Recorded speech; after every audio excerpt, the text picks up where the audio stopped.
adalah Mazda CX-80, SUV barunya Mazda yang mungkin bisa disebut Mazda yang paling ideal ya. Kenapa?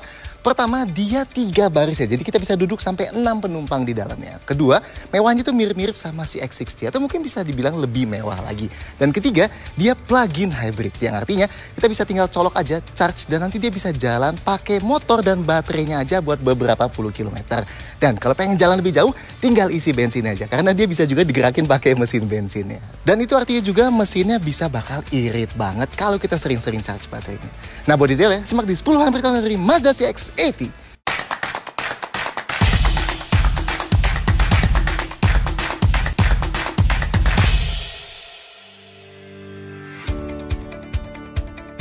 Satu, apa itu CX-80? So, apa sih CX-80? Oke, kalau kalian ingat CX-60, SUV premiumnya Mazda, nah CX-80 ini juga mirip kayak CX-60 ya, yang pakai platform large arsitekturnya Mazda, alias platformnya Mazda yang pakai format mesin longitudinal yang untuk menggerakkan roda belakang atau all-wheel drive bias roda belakang.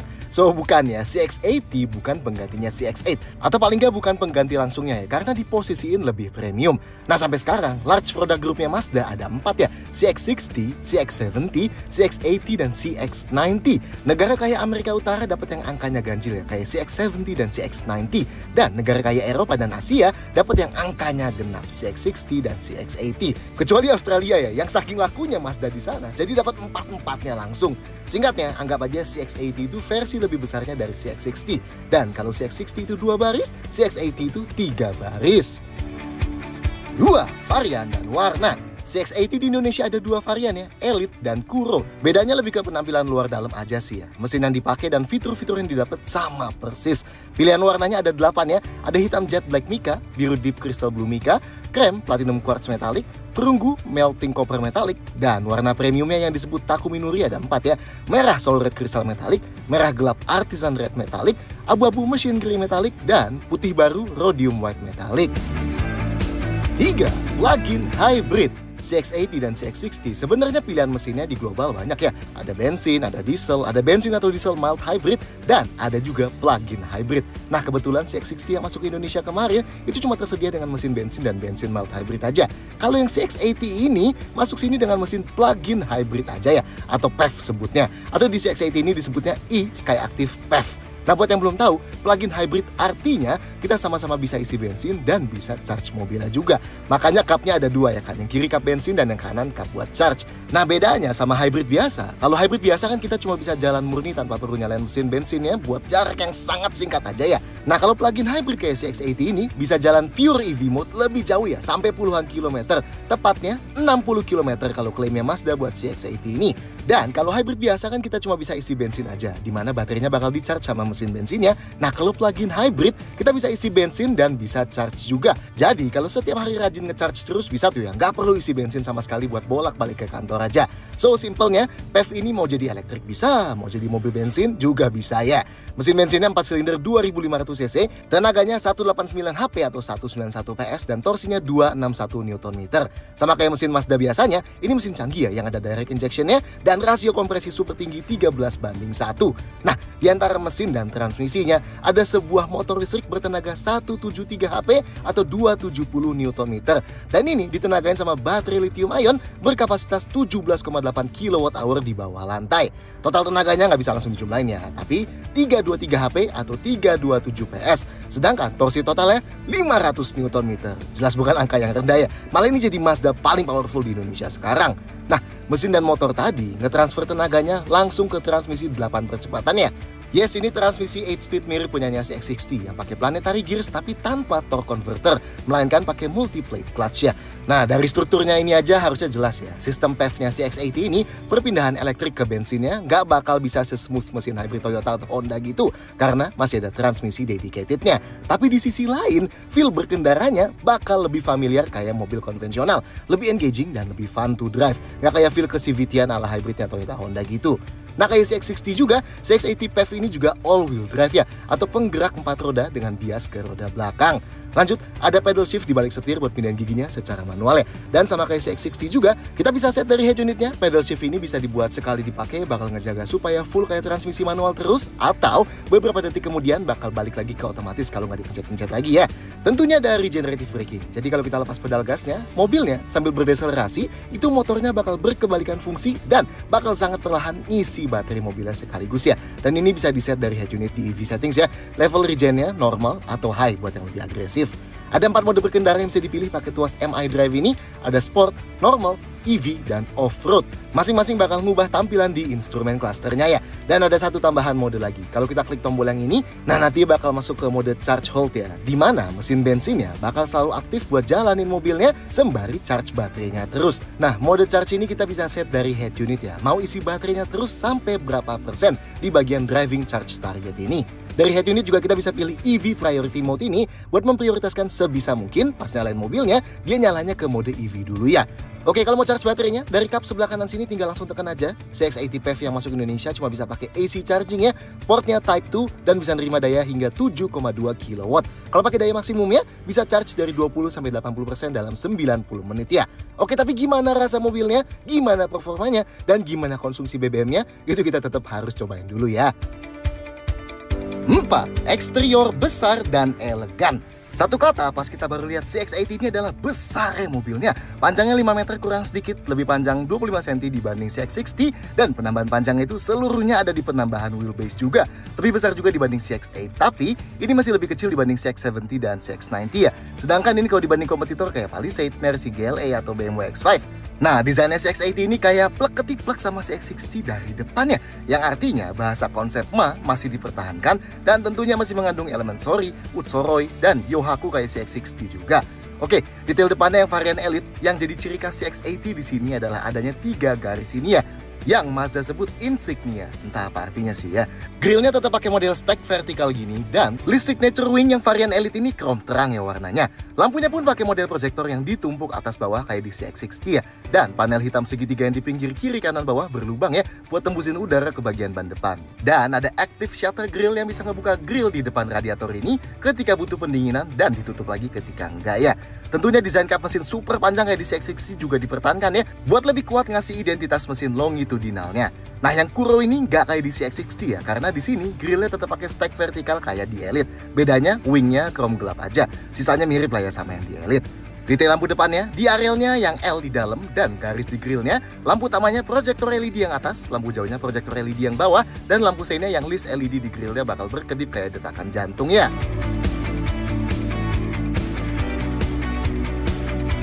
Sampingnya, nah di sini baru kelihatan beda sama CX-60 ya.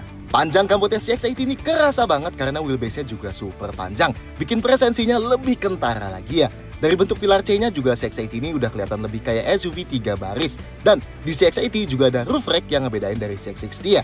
Di siluet S-Line kalau kena cahaya kayak di CX-60 masih dipertahankan.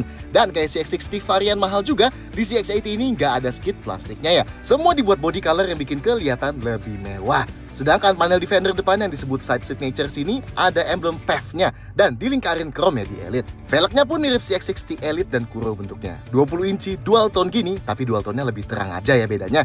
Ukuran bannya pun sama, 235-55R20. Nah, yang varian Elite, list yang ngitarin jendelanya dibuat chrome terang. Spionnya bertengger di pintu yang sewarna body gini dan handle-nya sewarna body ya. Nah, ini yang varian Kuro ya. Bedanya yang di Elite chrome terang di sini jadi chrome gelap. Dan velg 20 incinya juga jadi hitam gloss kayak di CX-60 Kuro. Oh, dan spionnya juga warnanya hitam gini ya.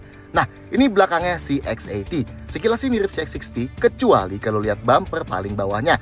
Kalau di CX-60 yang dikasih aksen knalpot-knalpotan, kelihatan lebih ke sportian gitu. Nah, CX-80 ini lebih elegan aja dengan panel hitam yang ngitarin reflektor di kiri kanan dan bumper bawahnya yang full sewarna body. Knalpotnya ngumpet di bawah ya, dan tetap ada 2 knalpot di kiri dan kanan gini. Lainnya sama lah kayak CX-60, dari lampu L shape-nya yang dibuat memanjang secara horizontal, dan pintu bagasi yang lekukan jendelanya kelihatan cukup landai ya. Kalau ini belakangnya varian Kuro ya, dari sisi ini sama persis ya kayak varian Elite.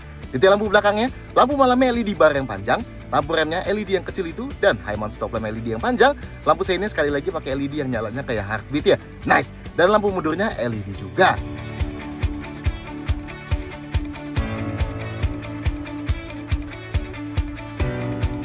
5.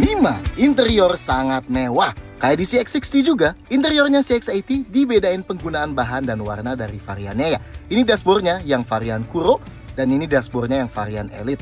Dan yes, artinya setiap filosofi Hacho, Kaicho, Kansei, dan Mutsubu kayak di CX-60 Elite juga ada di CX-80 Elite ini.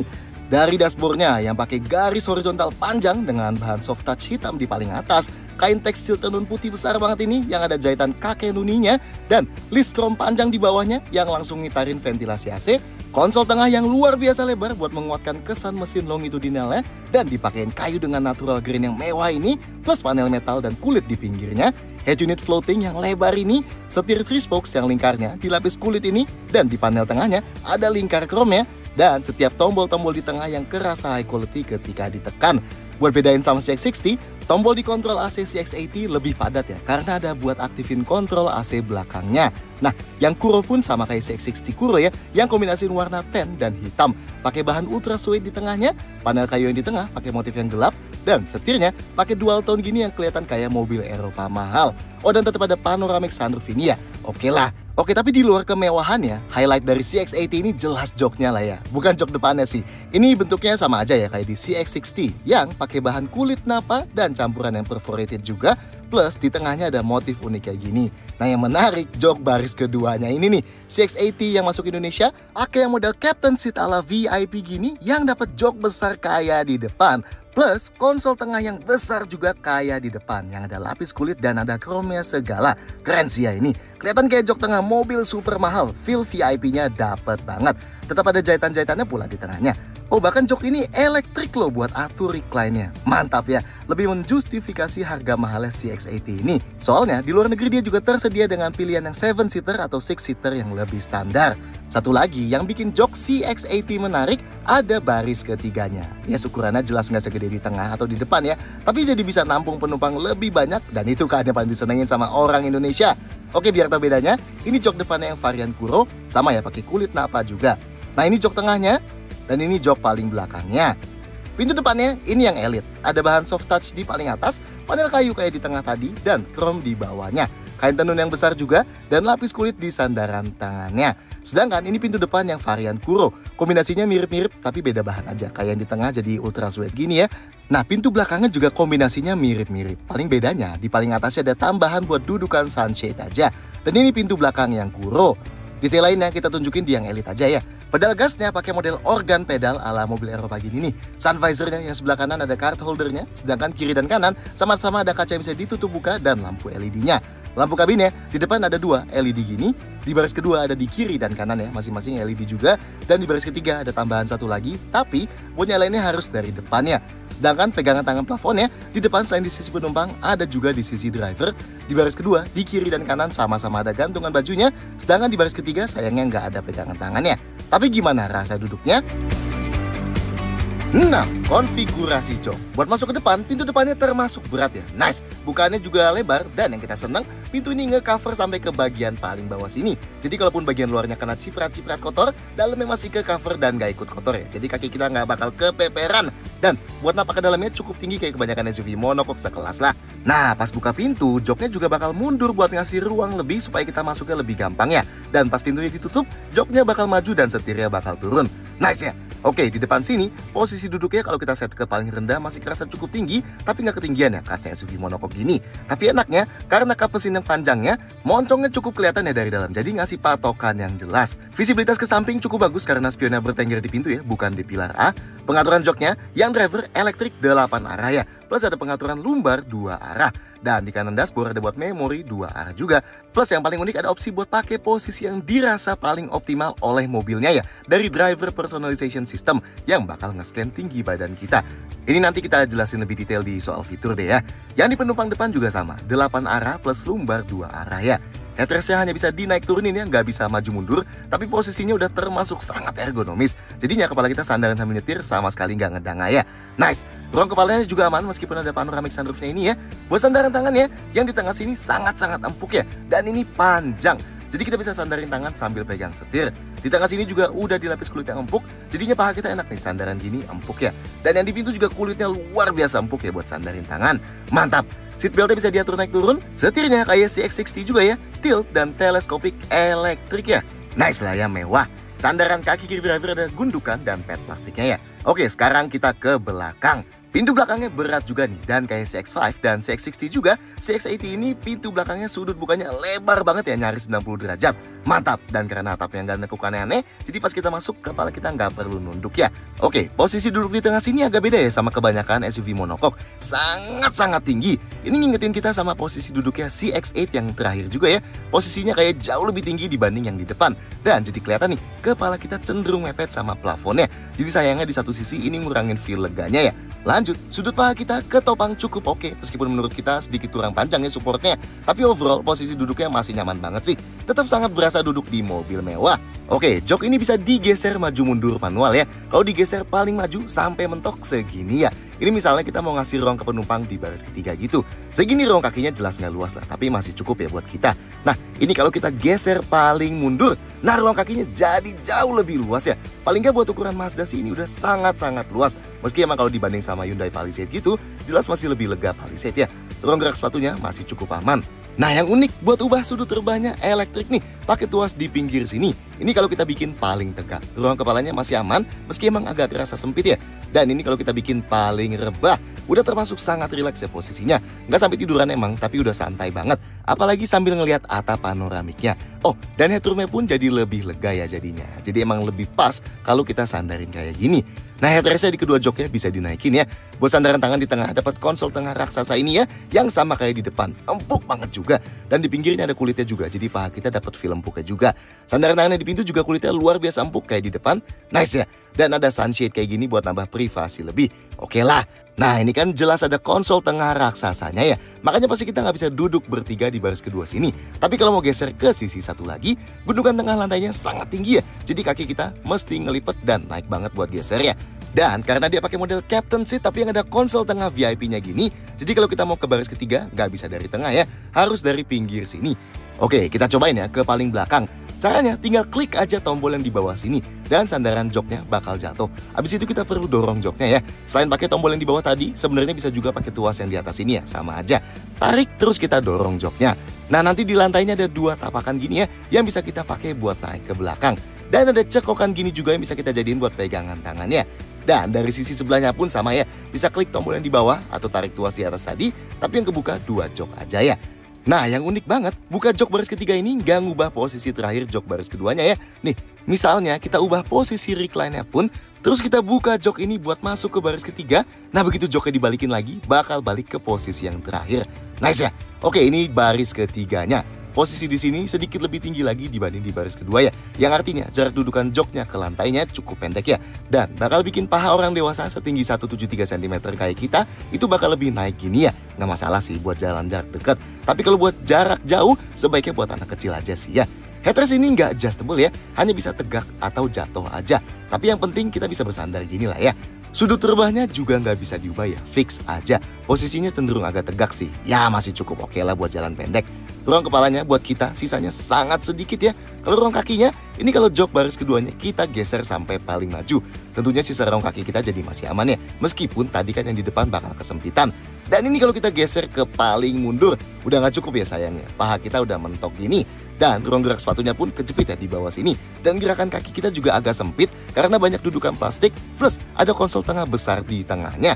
Jadinya emang orang dewasa bakal lebih sulit gerak-gerak di sini ya. Buat sandaran tangan di pinggir cukup besar ya. Plastik jadi agak keras. Dan di kiri juga ada tapi plastik ya. Dan jendelanya cukup kecil ya. Jadi agak ngasih feel yang claustrophobic buat di belakang sini. Sekali lagi mungkin bakal lebih pas buat anak kecil atau orang dewasa di bawah 160 cm ya di belakang sini. 7. Fitur sangat lengkap. Mengingat CX-60 aja fiturnya udah sangat banyak, CX-80 ini bahkan lebih lengkap lagi ya. Yang beda dulu, selain ada pendingin jok atau ventilated seats dan penghangat jok atau heated seats 3 level untuk kedua jok depan, yang ini aja udah nice banget ya. Nah, di CX-80 ini juga ada pendingin jok plus penghangat jok buat kedua penumpang di baris kedua juga. Mantap, makin kerasa kayak VIP gitu ya, yang duduk di belakang. Tetap ada occupant comfort khusus jok depan. Jadi ini kalau kita aktifin, nanti pas AC-nya kita klik auto, ventilated seats-nya bakal ikut aktif supaya suhu yang dituju lebih cepat tercapai. Oke nih ya, jadi nggak perlu atur-atur kebanyakan hal, tinggal klik auto aja, terima jadi. Nanti kalau diaktifin, begitu kita tekan auto bakal muncul tanda panah kursi di tulisan autonya kayak gini ya. Lanjut, inputnya ada tambahan nih sekarang. Tetap ada satu wireless charger di depan, jangan lupa tutup pintu dulu ya supaya bisa nyala ini. Ini bisa dimati nyalain dari head unit juga dan ada opsi prioritas AM signal yang ngurangin kecepatan wireless charging ya buat nguatin sinyal radio AM. ada satu power outlet juga di depan. Di dalam laci konsol tengah ada dua USB port Type-C plus SD card slot buat navigasi. Di baris kedua ada dua lagi USB port Type-C, dan yang beda di baris ketiga ada satu USB port Type-C di kanan dan satu di kiri, plus satu power outlet lagi di bagasi ya. Meski sayangnya CX-80 yang di Indonesia nggak dapat AC power outlet kayak yang di Jepang atau di Eropa gitu. Lanjut, AC-nya, kalau di CX-60 dual zone auto climate control, di CX-80 ini tri zone auto climate control. Jadinya suhu AC di depan kiri, depan kanan, dan di baris kedua plus ketiga bisa dibeda-bedain ya. Kontrolnya di depan sini agak cluttered sih ya, kayak rame banget gitu. Meski enak, ini tombolnya fisikal semua ya, termasuk buat naik turunin suhunya juga. Suhu paling dinginnya 18 derajat Celcius dan paling panasnya 32 derajat. Tentunya ada defogger kaca belakang dan defroster kaca depannya. Nah, kalau mau atur AC belakang bisa klik tombol rear control di depan sini, dan nanti semua tombol di sini jadi buat atur AC belakangnya. Atau bisa juga langsung dari balik konsol tengah sini ada kontrolnya sendiri tuh ya. Sama ya, lengkap dari atur suhu, atur arah angin ke kaki, sampai mode auto ada juga. Ventilasi AC di baris kedua pakai yang ada di balik konsol tengah sini ya. Sedangkan buat baris ketiga dapat ventilasi lagi meski posisinya di pojok bawah gini sih ya, di kiri kanannya. Dan tetap ada penghangat setir juga. Nah, di luar itu sisanya mirip lah ya sama CX-60. Dari adanya driver personalization system yang manfaatin kamera di samping kanan head unit dan sensor di sebelah kirinya ini ya. Jadinya tiap kali kita masuk mobil, mobilnya bakal langsung ngenalin siapa yang masuk ya. Bakal ada sambutannya tuh ya, welcome back bla bla bla. Dan nanti posisi jok, setir, dan banyak banget parameter lainnya langsung nyesuaiin profil yang udah kita set itu. Nah, ngesetnya supaya mobilnya bisa kenalin kita dari head unit ya, bisa kita add new driver, masukin ketinggian badan kita, terus nanti bakal di set yang paling optimal buat kita ya, posisi jok dan setirnya. Nah, kalau udah kita bisa adjust lebih lanjut, dan kalau udah kita tinggal lihat spion kiri dan kanan aja buat save profil kita. Nice ya. Dan meskipun ada memory seat, tapi kalau pakai ini enaknya tiap profil orang jadi punya aturan memory seat masing-masing ya, dan kerasa keren aja disambut ya masuk mobil ya kan. Lanjut, ada head up display atau di Mazda disebutnya active driving display yang bakal memancarkan cahaya yang isinya info-info berkendara penting ke kaca depan driver, dan ini ukurannya gede banget ya. Infonya yang di paling kiri ada kecepatan, yang di tengah layar safety aktifnya, dan yang paling kanan buat navigasinya.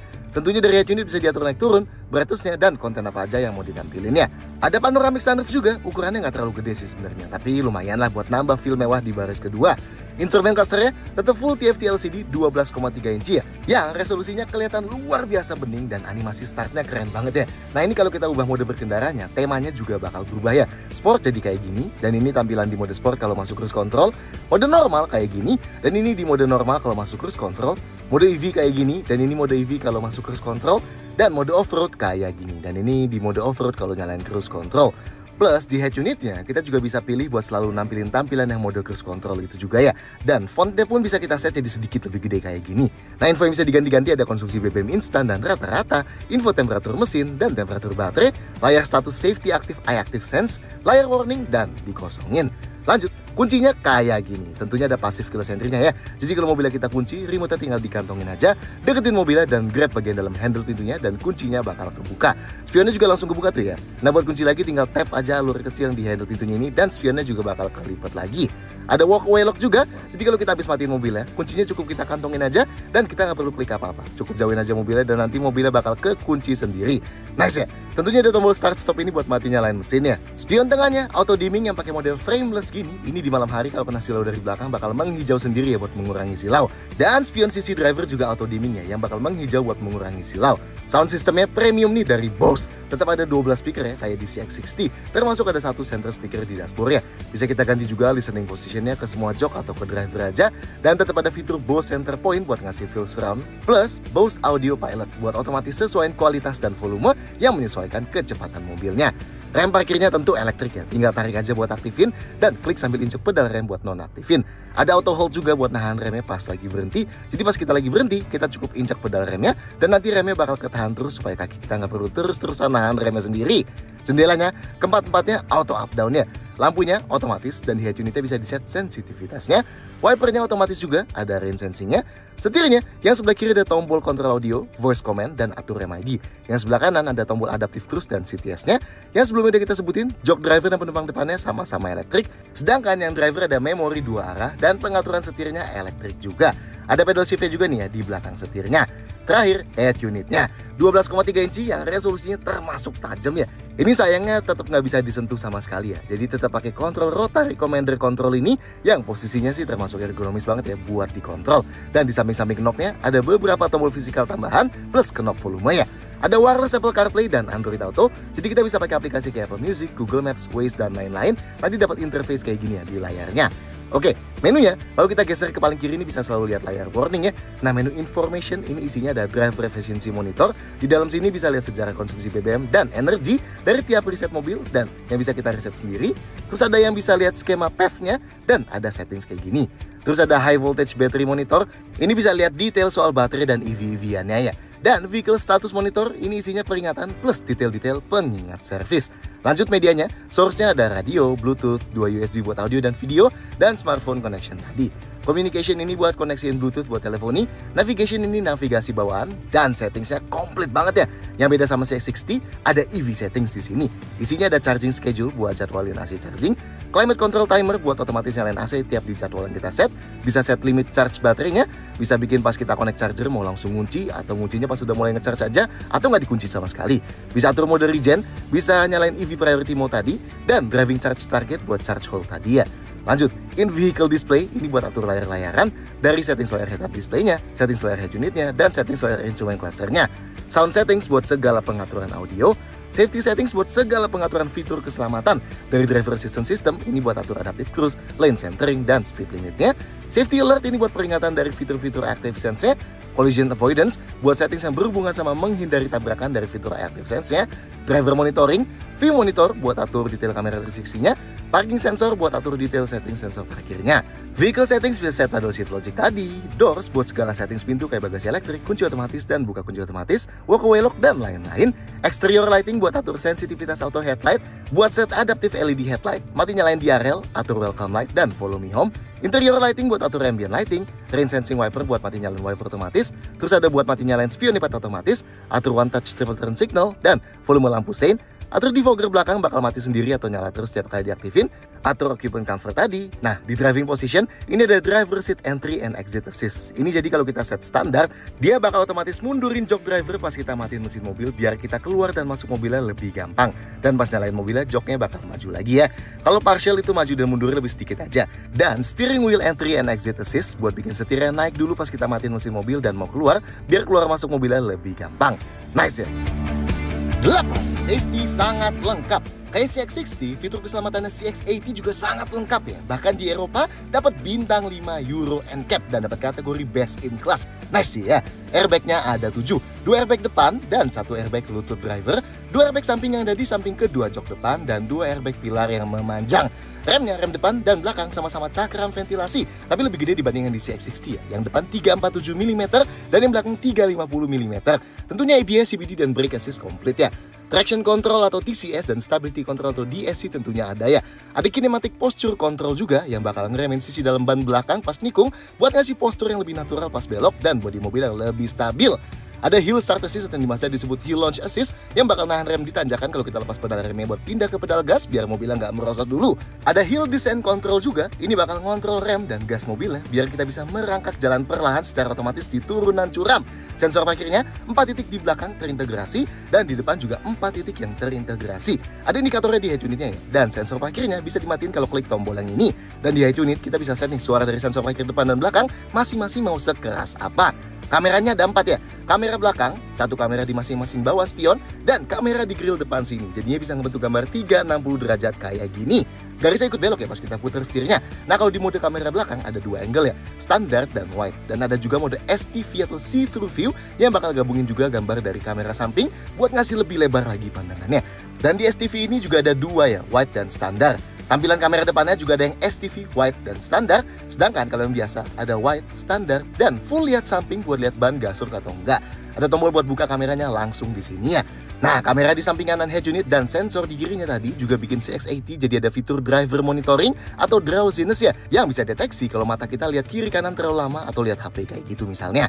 Dan yang lebih standar ada dudukan ISOFIX di baris kedua ini buat pasang jok bayi dan indikator seatbelt semua jok di overhead console ini. Tentunya CX-80 juga dapat safety active atau ADAS yang disebut Eye Active Sense ya, yang memanfaatkan kamera di balik spion tengah ini dan radar yang sembunyi di balik emblem Mazda depannya ya. Buat fitur kayak pakai rem otomatis dan pendeteksi lajur, terus pakai juga radar yang tersembunyi di balik kiri kanan bumper depan buat fitur cross traffic alert depan, dan radar yang sembunyi di balik kiri kanan bumper belakang buat fitur blind spot dan cross traffic alert belakang.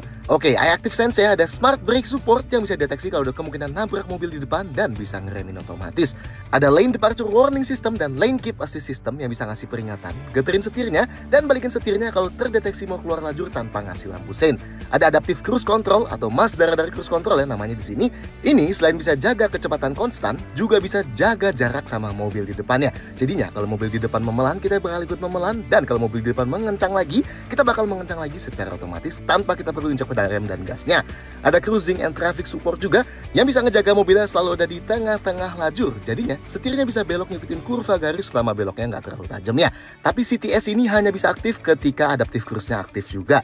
Ada adaptive LED headlight yang bisa mati nyalain part tertentu dari lampu matriks LED di depannya. Jadinya bisa nyinarin lebih jauh bagian yang gelap aja di depan, sedangkan objek kayak mobil atau motor di depan kita tetap di main beam, jadi mereka nggak kena silau ya. Ada blind spot monitoring yang bakal nyalain indikator di spion ini kalau terdeteksi ada mobil di sisi kiri atau kanan belakang kita, dan bakal berkedip kalau kita nyalain lampu sein ke situ. Ada rear cross traffic alert yang bakal ngasih peringatan kalau pas kita lagi mundur ada objek mendekat dari belakang kiri atau kanan.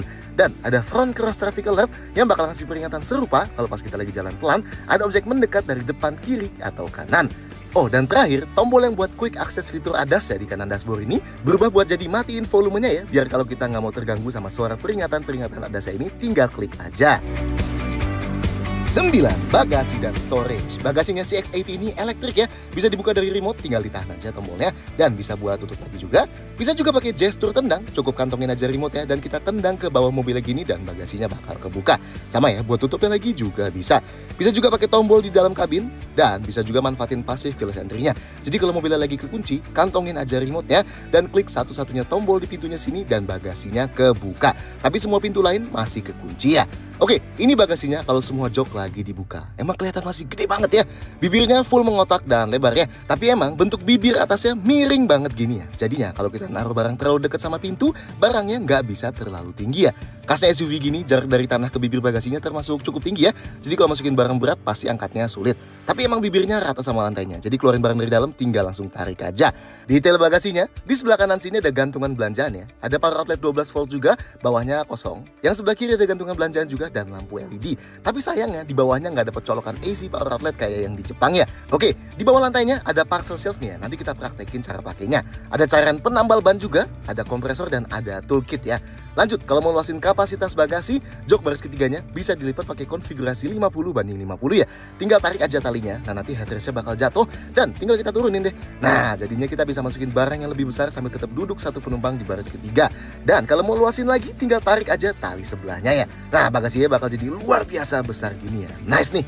Cukup lah ini bawa banyak barang juga. Dan lantainya rata ya, jadi geser barang tinggal langsung dorong aja. Nah kalau udah gini kita bisa keluarin parcel shelf tadi ya. Tapi nggak bisa langsung kita pasang nih. Kita harus klik ini dulu dan kita tarik ujungnya. Nah memanjang tuh ya. Sama yang sisi satu lagi juga memanjang gini ya. Baru deh kita pasang di sini dan tinggal kita tarik aja. Nah kalau gini jadinya barang-barang di bagasi nggak bisa diintip dari luarnya. Nice lah. Oke, cara simpannya lagi, pendekin lagi, tinggal ditekan aja kiri dan kanannya tadi. Dan kita bisa masukin ke bagasi sini ya. Nice.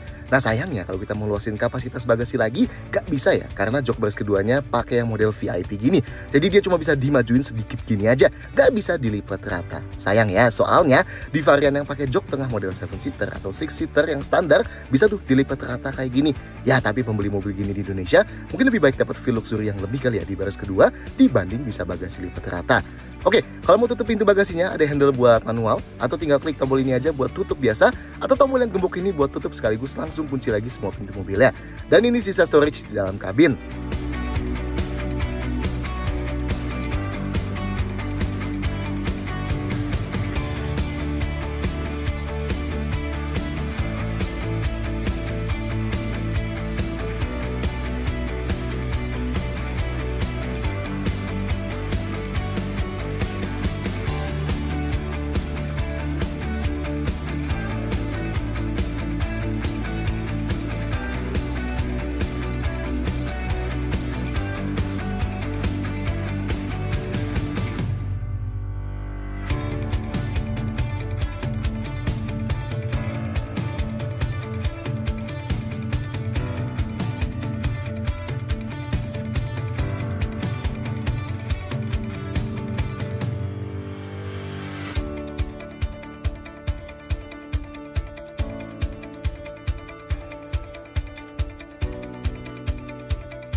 10 detail-detail lain. Kayak CX-60 dan mayoritas model Mazda lainnya, CX-80 juga diimpor utuh alias CBU dari Jepang ya. Nice, bensin ya, cupnya di sebelah kiri sini ya. Tapi kita harus klik tombol di kanan dashboard sini dulu kalau mau buka. Baru deh bisa dipencet gini cup bensinnya. Ada tulisannya tuh ya, pakai bensinnya minimal RON 95. So cukup tinggi nih syaratnya. Agak beda sama kebanyakan Mazda lainnya. Artinya bensin yang bisa dipakai kayak Shell V-Power, BP Ultimate, atau yang RON 98 kayak Pertamax Turbo gitu ya. Garansinya, CX-80 dapat program My Mazda Warranty, alias garansi umum selama 5 tahun atau 150.000 km, mana yang tercapai duluan. Dan karena PEV, jadi ada garansi khusus baterai lithium ionnya ya, berlaku selama 8 tahun atau 160.000 km, mana yang tercapai duluan. Dan buat servisnya, dapat My Mazda Service, alias gratis biaya servis jasa dan spare parts selama 3 tahun atau 60.000 km, mana yang tercapai duluan. So, gimana menurut kalian soal Mazda CX-80 ini? Silahkan sampaikan komentar di bawah. Klik like dan jangan lupa subscribe channel ini. See you next time.